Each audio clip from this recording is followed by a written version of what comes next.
It's just that, as I know lots of other ladies and gentlemen here, you're the only one tonight. I'm always the only one.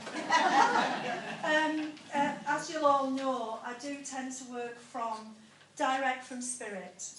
I don't, other than a little title or a few little snippets they give me, just to reassure me, I actually never know what I'm going to say when I stand up. And that's actually a good way for me to work. So I'm delighted to come here this evening.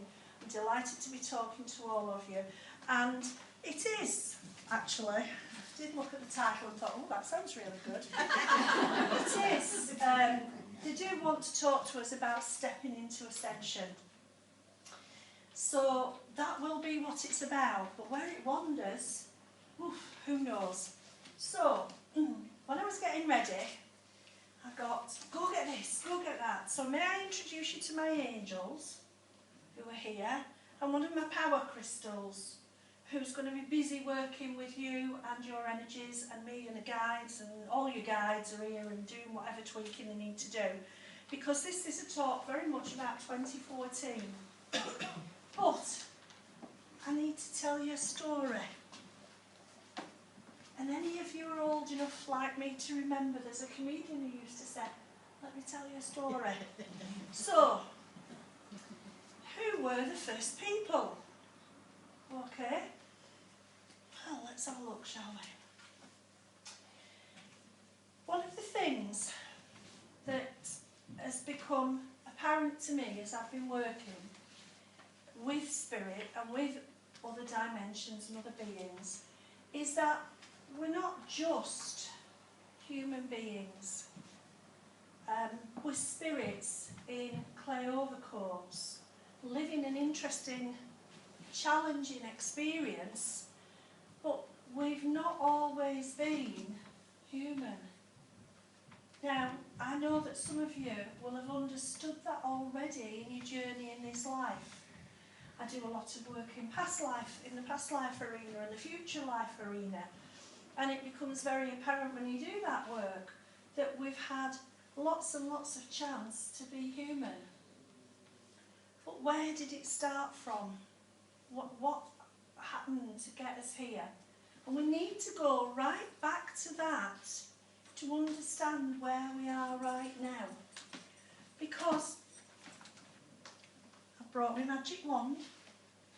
Yeah, you know all the stuff that's been bothering you? I'll just go, I'll be a fairy godmother. Not. It's not that simple. But I brought my wand anyway. We'll see if it works later. We're in a journey, a spiritual journey at this time. And the things that are starting to emerge, not just through my guides, but across the globe, have common themes, common threads, and I just wanted to pull some of them together because the guides want you to understand what's happening right now so that you know what to do next. Because that's useful, isn't it? Always useful to have a bit of insight of where it's going. So I have to roll back time, I'm told. Oh, I have to use my wand. Let's roll back the time. And I want to take you to this planet as it was when it first became this planet. This planet is a healing planet. It's no surprise that everybody in this room is packed full of healing energy. Packed full of it. That's what this planet's purpose is. In our solar system, this planet dispenses healing. But it doesn't just dispense healing to our little bit of the solar system. It's a universal healer as well. It has a very powerful vibration. People talk about the Earth seen from space as being the blue planet. But actually, whenever I see it from space and see the planet's aura, it's this vivid, vibrant, fantastic green. It's transmitting all of that out as energy into the solar system and the universe. And that's why this little set of planets was put together in a little alignment to radiate out that energy. Now, anybody who's done crystal healing or had any crystal therapy, you make an array of the crystals.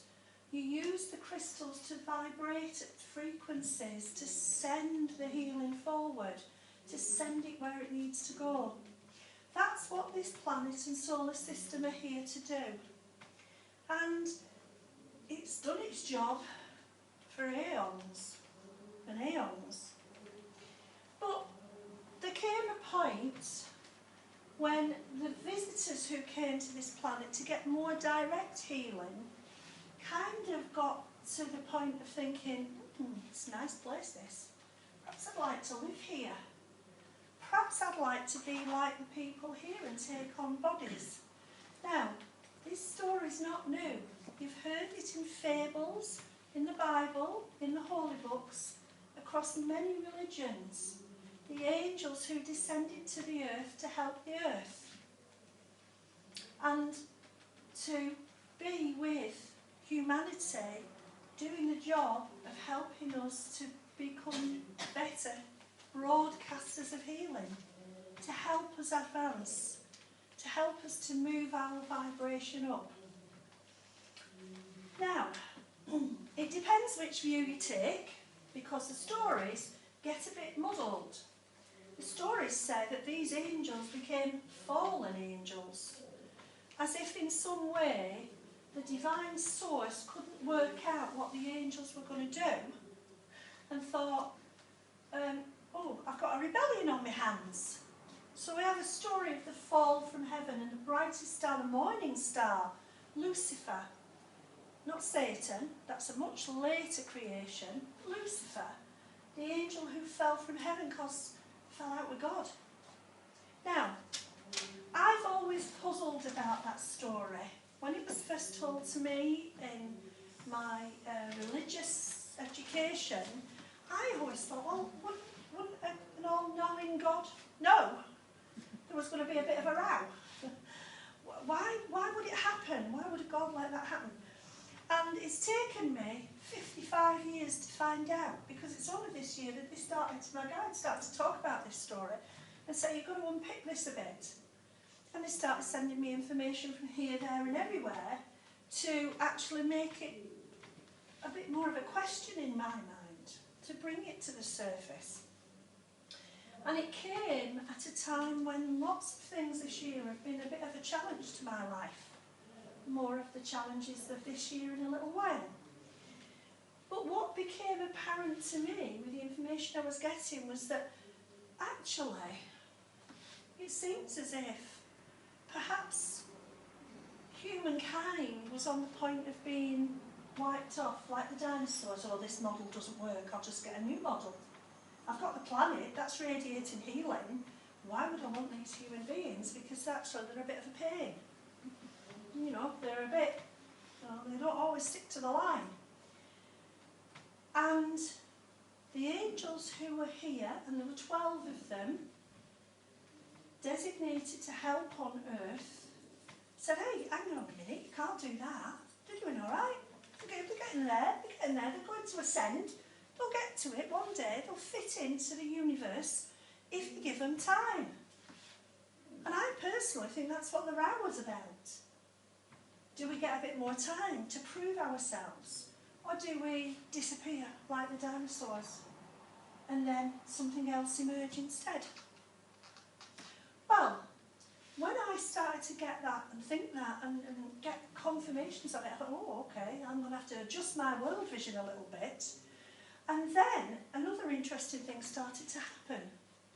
Because as a medium, I'm very used to looking at auras and reading auras and getting spirit information about people, and the angels come in and the elementals and the aliens and everybody, Uncle Tom Codley and all, and they talk about the person in front of me. And this year, particularly, I've had stuff like, do you know they were an angel first and foremost? Do you know they're from Arcturian, first and foremost? And I'm kind of, what? They're human. Because we've lived thousands of human lives. Oh, no. If you look closely, you'll see it in their essence. Well, I was a bit blown away by this because I hadn't looked. started to show me with people was something really truly wonderful.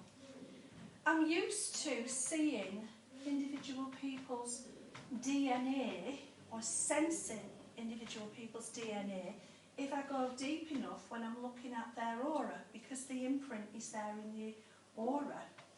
But what I was being shown behind the human aura, the spirit and the spirit essence. So, if you like, spirit DNA. Now, I've searched all over to try and find if I really need to go to the local psychiatry ward.